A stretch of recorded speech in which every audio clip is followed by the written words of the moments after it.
اعوذ باللہ من الشیطان الرجیم بسم اللہ الرحمن الرحیم۔ السلام علیکم خواتین و حضرات، میرے محترم بہنوں اور بھائیوں، آپ کا پروگرام صبح ہدایت اور میں آپ کی میزبان سحر حسین۔ اللہ تعالیٰ سے دعا کرتی ہوں کہ آپ جہاں بھی ہیں، جس کونے میں دنیا کے موجود ہیں، بفضل تعالیٰ و صدقہ محمد و آل محمد خیر و عافیت سے ہوں گے اور خوش و خرم ہوں گے۔ اللہ تعالیٰ آپ کی زندگی میں آسانیاں پیدا کرے اور آپ کو توفیق عطا فرمائے کہ آپ دوسروں کی زندگیوں میں بھی آسانیاں پیدا کریں۔ اعوذ باللہ من الشیطان الرجیم بسم اللہ الرحمن الرحیم۔ السلام علیکم ناظرین، میں ولی مصفی پروگرام صبح ہدایت کے ساتھ آپ کی خدمت میں حاضر ہوں، اور آج روز شہادت جناب سید زہرا سلام اللہ علیہ ہے، تو تعزیت پیش کریں گے رسول خدا صلی اللہ علیہ وآلہ وسلم کو، مولا علی علیہ السلام کو، اور وقت امام کو، اور ائمہ معصومین علیہ السلام کو، اور آپ مومنین کی بھی خدمت میں جو ہے وہ آج کی تعزیت پیش کرتے ہیں۔ جی خواتین و حضرات، شہادت بی بی فاطمہ سلام اللہ علیہ کی مناسبت سے آج نوحہ جو ہے وہ آپ کے لیے پیش کیا جائے گا۔ امید ہے کہ آپ اس نوحہ کی سے جو ہے وہ آپ کو پسند آئے گا، تو چلتے ہیں ہم ایک نوحہ کی طرف۔ ہائے سیدہ، ہائے سیدہ، صبت علیہ مصائب لو انہا صبت علی الایام سرنا لیالیا۔ بابا میرے بابا، بابا میرے بابا، بابا میرے بابا، بابا میرے بابا، بابا میرے بابا۔ تیری زہرا پہ مصیبت کی گھڑی ہے، تیری زہرا پہ مصیبت کی گھڑی ہے، ہائے بابا تیری زہرا پہ مصیبت کی گھڑی ہے۔ کیسے دروازہ ہٹاؤں، کیسے محسن کو بچاؤں، سانس سینے میں رکی ہے، تیری زہرا پہ مصیبت کی گھڑی ہے، ہائے بابا تیری زہرا پہ مصیبت کی گھڑی ہے۔ ہاتھ میں جس کے میرا ہاتھ دیا تھا تم نے، کہہ کے من تم تو جسے مولا کہا تھا تم نے، میں نے ہر موڑ پہ بابا ساتھ اس کا ہے نبھایا، ہاں میرا جرم یہی ہے، تیری زہرا پہ مصیبت کی گھڑی ہے، ہائے بابا تیری زہرا پہ مصیبت کی گھڑی ہے۔ تیری امت نے بنا دی ہے یہ حالت بابا،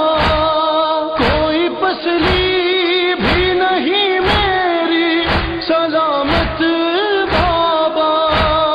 سانس لیتی ہوں میں جس دم رکنے لگتا ہے میرا دم، صرف مرنے کی کمی ہے، تیری زہرا پہ مصیبت کی گھڑی ہے، ہائے بابا تیری زہرا پہ مصیبت کی گھڑی ہے۔ کبھی دربار میں پیشی کو بلاتے ہیں ہمیں، کبھی دروازے پہ آ کے ستاتے ہیں ہمیں، میرے یہ پھول سے بچے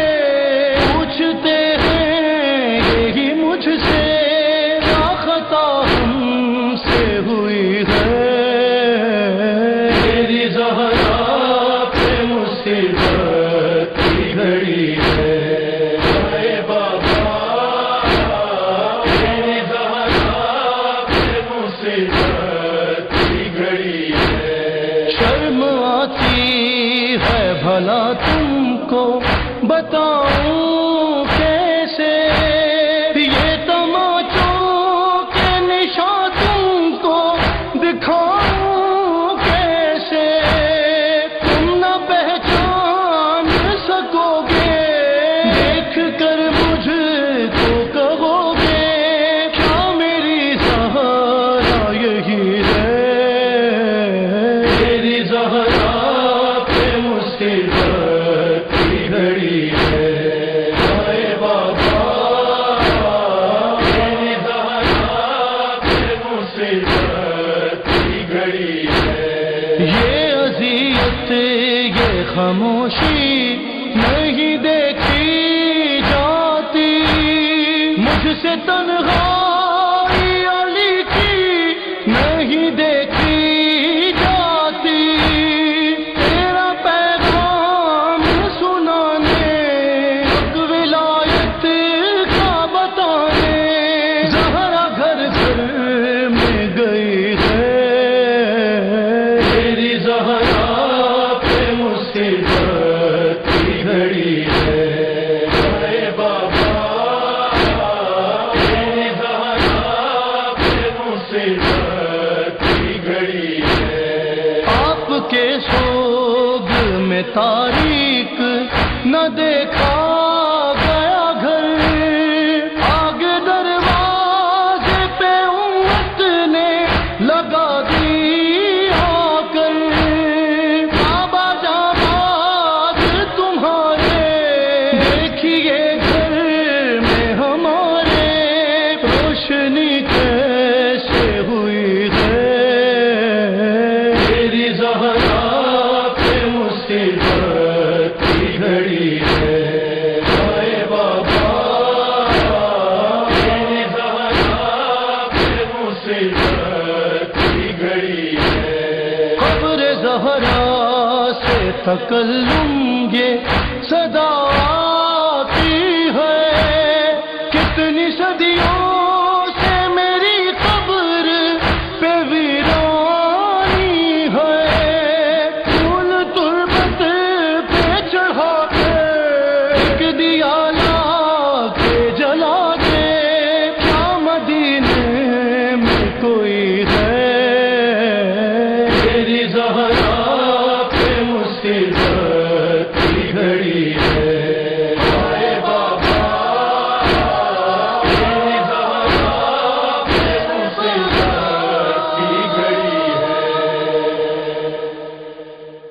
جی خواتین و حضرات، جیسا کہ آپ کو معلوم ہے کہ آج شہادت بی بی فاطمہ سلام اللہ علیہا کی ہم پرسہ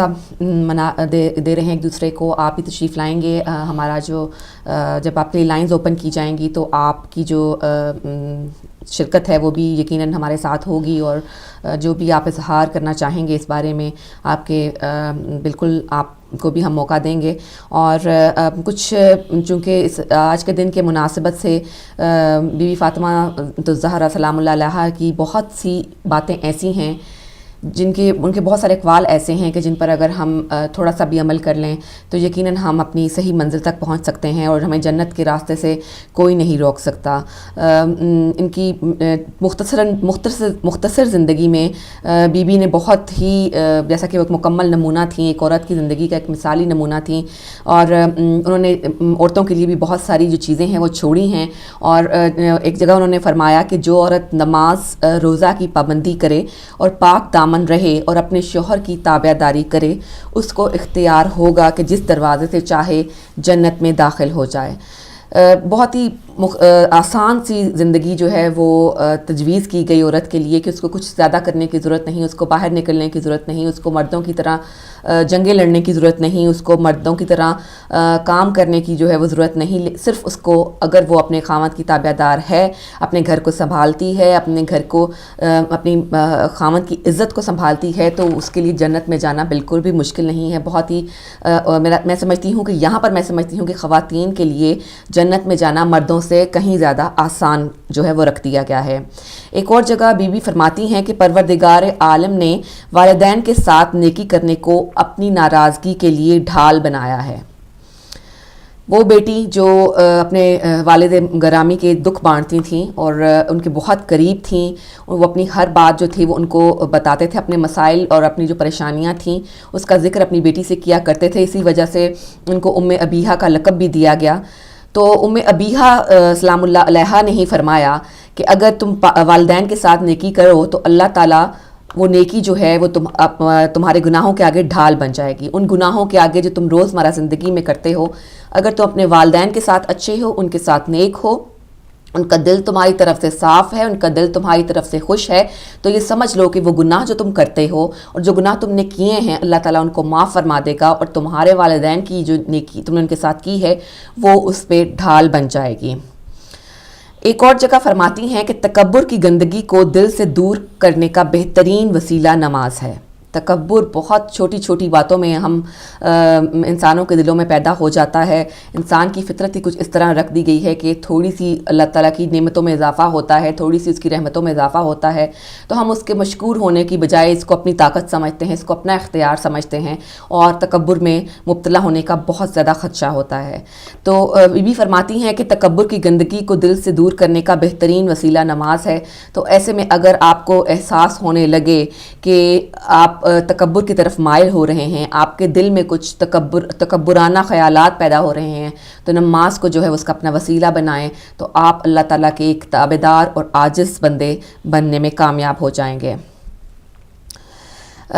پھر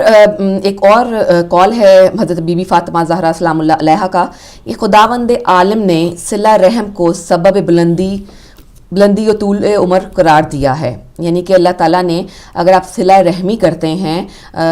لوگوں کے ساتھ، رشتہ داروں کے ساتھ، بہن بھائیوں کے ساتھ آپ اچھے طریقے سے پیش آتے ہیں، ان کے حقوق کا خیال رکھتے ہیں، تو اللہ تعالیٰ آپ کی جو عمر ہے اس کو بلند کر دے گا، طویل کر دے گا. اور وہ عمر طویل بھی ایسی ہوگی کہ اللہ تعالیٰ اس میں اپنی رحمتیں، اپنی بخششیں اور اپنی عنایتیں جو ہیں وہ اس عمر سے نوازے گا. اس عمر کو، طویل عمر کو تکلیف نہیں بنائے گا بلکہ ایک رحمت کا سبب بنا دے گا. پھر فرماتی ہیں کہ جب تم دنیا سے محبت کرنے لگو اور اس پر راضی و مطمئن ہو چکے ہو تو اس وقت فتنوں اور پرآشوب حالات کے ظہور کے لیے آمادہ و تیار رہنا. دنیا کی محبت، جیسا کہ مجھے یہ افسوس کے ساتھ کہنا پڑا ہے کہ اب ہمارے دلوں میں دنیا کی محبت جو وہ زیادہ رچ بس گئی ہے، اور جو باتیں ہمارے آئمہ معصومین نے کہیں، جو باتیں ہمارے پیغمبر مصطفیٰ صلی اللہ علیہ وآلہ وسلم نے کہیں، ان کی اولاد نے کہیں، وہ باتیں اب سچ ثابت ہو رہی ہیں کہ ہم دنیا سے بہت محبت کرنے لگے ہیں اور ہم دنیا حاصل کرنے کے بعد راضی و مطمئن بھی ہو جاتے ہیں. تو بی بی کہتی ہیں کہ جب تمہیں لگے کہ تم دنیا کے اوپر راضی اور مطمئن ہو گئے ہو تو اس وقت سمجھ جاؤ کہ تم زندگی جو ہے یا جو وہ زمانہ ہے وہ فتنوں کی طرف جا رہا ہے، اور اس کے لیے اپنے آپ کو تیار کر لو. جی اب یہ تو باتیں چلتی رہیں گی انشاءاللہ. آج پورے پروگرام میں جو ہے ہم اس پاک بی بی کے بارے میں بات کرتے رہیں گے، ان کی شہادت پہ بات کرتے رہیں گے، پرسہ دیتے رہیں گے، اور ان کے اوپر جو مصائب انہوں نے زندگی میں برداشت کیے، اپنے والد گرامی محمد مصطفیٰ صلی اللہ علیہ وآلہ وسلم کی اس دنیا سے رخصت فرما جانے کے بعد جو مصائب انہوں نے سامنا کیا ان پہ بھی جو ہے ہم گفتگو کریں گے. اور اب ہم چلتے ہیں علی بھائی کی طرف. اور علی بھائی آپ کے پاس عالمی جائزہ ہے آج یا پہلے نماز کی ٹائمنگ؟ جی بالکل ضرور بتائیے. تو ناظرین اس وقت پروگرام میں ٹائم ہوا جاتا ہے کہ نماز کی ٹائمنگ کو بیان کیا جائے. تو آج ظہر جو ہے وہ 12:07 ہے، اور ظہرین اور مغربین 6:36 ہے، اور کل فجر جو ہے وہ 4:21 پہ ہوگی. تو یہ تھی نماز کی ٹائمنگ، اور چلیں گے سسٹر سحر کی طرف. جی نماز کی ٹائمنگز آپ کو پتہ چل گئی، بڑی تیزی سے دن جو ہیں وہ لمبے ہو رہے ہیں، بڑے ہو رہے ہیں، اور کچھ ہی دنوں میں ٹائم بھی چینج ہو جائے گا. تو میرا خیال ہے مغرب کی نماز اور دور تک چلی جائے گی. تو علی بھائی کی طرف ہم دوبارہ چلتے ہیں، یا ہمیں میرا خیال ایک بریک لینا ہے. جی ہمیں ایک چھوٹی سی بریک لینی ہے. بریک کے بعد آپ سے ملیں گے اور پروگرام کو جاری رکھیں گے. اب لیتے ہیں ایک چھوٹی سی بریک.